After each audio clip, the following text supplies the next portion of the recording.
Yeah, I think that kind of says it all. I like your intro because, as you say, you think of the amount of people that we've been able to help with P90X and X2 and even Power 90, going back 10-minute trainer one-on-ones. We've covered a lot of folks. They've gotten great results.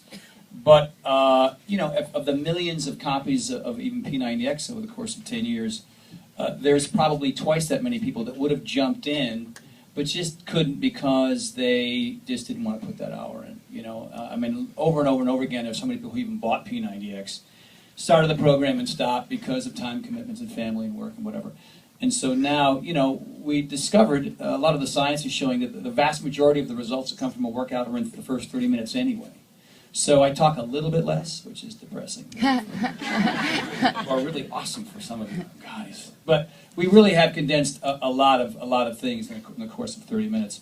And if you look at P90X, there's 12 discs, P90X2, 15. But, you know, we really wanted to take it to the very edge, and we've got 20 workouts in this program. It's 20, man. So muscle super confusion right here. And we call it, you know, you got P90X muscle confusion, P90X 2 muscle, what the hell are we calling it? P90X2. But this is accelerated now. We're really you know, pushing the envelope here. So we really believe, and this is actually, and I'm going to give full credit to Carl. Carl said the big issue really is with time, and so, you know, he was the genius behind T25, and the reason why that's blowing up is because 25 minutes to work really hard to get great results, spot on, man. And now we've done that same thing with P90X3. Well, I think one of the important things to know is this is not a graduate program, so I think X2, arguably, you want to have a real good base of fitness. While you can't do it from the start, X3 is going to be very marketable to people who have even bought P90X because they're like, if that thing was just shorter. And so we think the market for X3 is going to be a lot bigger, and likewise, we think the fat loss is going to be faster and more extreme because the intensity of that 30 minutes just keeps moving. So your heart rate stays up, so your calorie burn during the half hour is, again, a lot more efficient. Now, tell us a little bit about the test group that we've been through. Well, one of the most mind-bending statistics from the test group was we had about, what, 45 people, Steph, in that, 40 people in that test group. Every single person but one in that test group, 99.2%, had a 10% body fat loss percentage. Wow. 10. So if they started at 22%, they were 12 in 90 days, 30 minutes a pop, which I don't think in any program I've ever seen those kinds of results before. Not certainly in our P90X test group. And it's because we worked really, really hard at the sequencing of the exercises, the pace of the workouts, and the variety, and the modifications and everything else. And a lot of folks, they came in, the pace was pretty brutal out of the box, but we showed them how to slow it down and do less reps, and we do that in the discs as well. But as people got going, you know, it's broken up into 3 phases. We call them blocks now. They're blocks in P90X3. And the first block is really sort of an adaptive phase. The next one is more resistance-oriented. And the last phase is sort of an explosive power phase, which just burns a buttload of calories.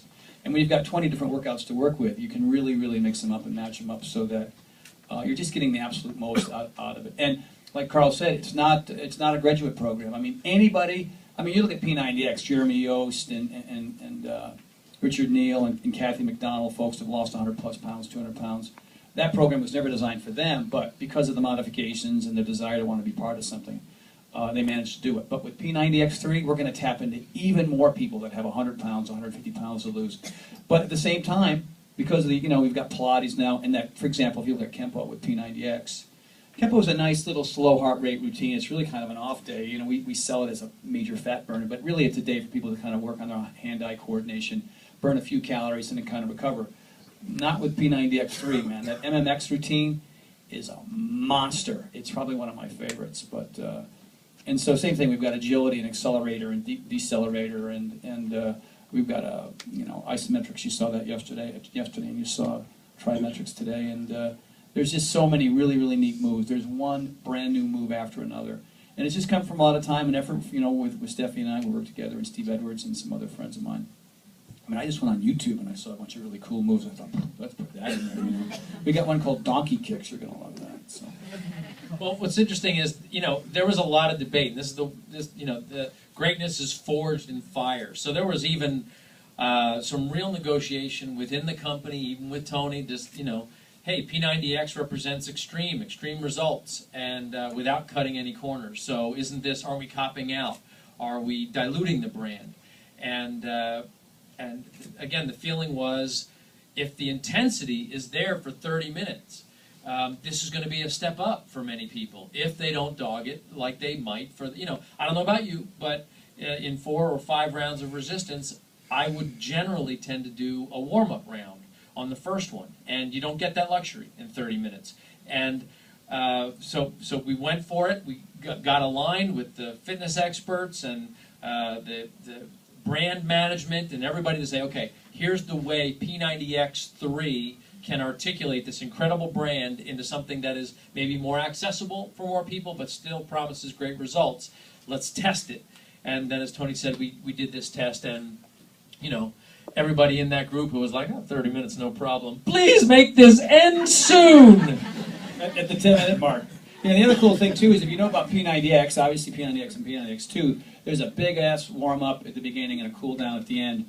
And we discovered that, if we want these things to be 30 minutes, it doesn't mean we don't remove the warm-up, because a lot of times people, they're working out in cold environments or they're kind of sore from the workout before. So we have a separate disc called Cold Start. So you have the option to do that warm-up at the beginning. It's head to toe. It's about 15 minutes long, I think. And it's a beauty. So sometimes you'll need it, sometimes you won't. If days you're feeling really good, then you just pop in that disc and you're done in 30 minutes. Other days you might say, hey, I want to add a couple here because I want to warm up more. So we really kind of thought of everything when it came to this thing, and all the time and research and effort that went into it was really proven through that test group. When you saw their pictures,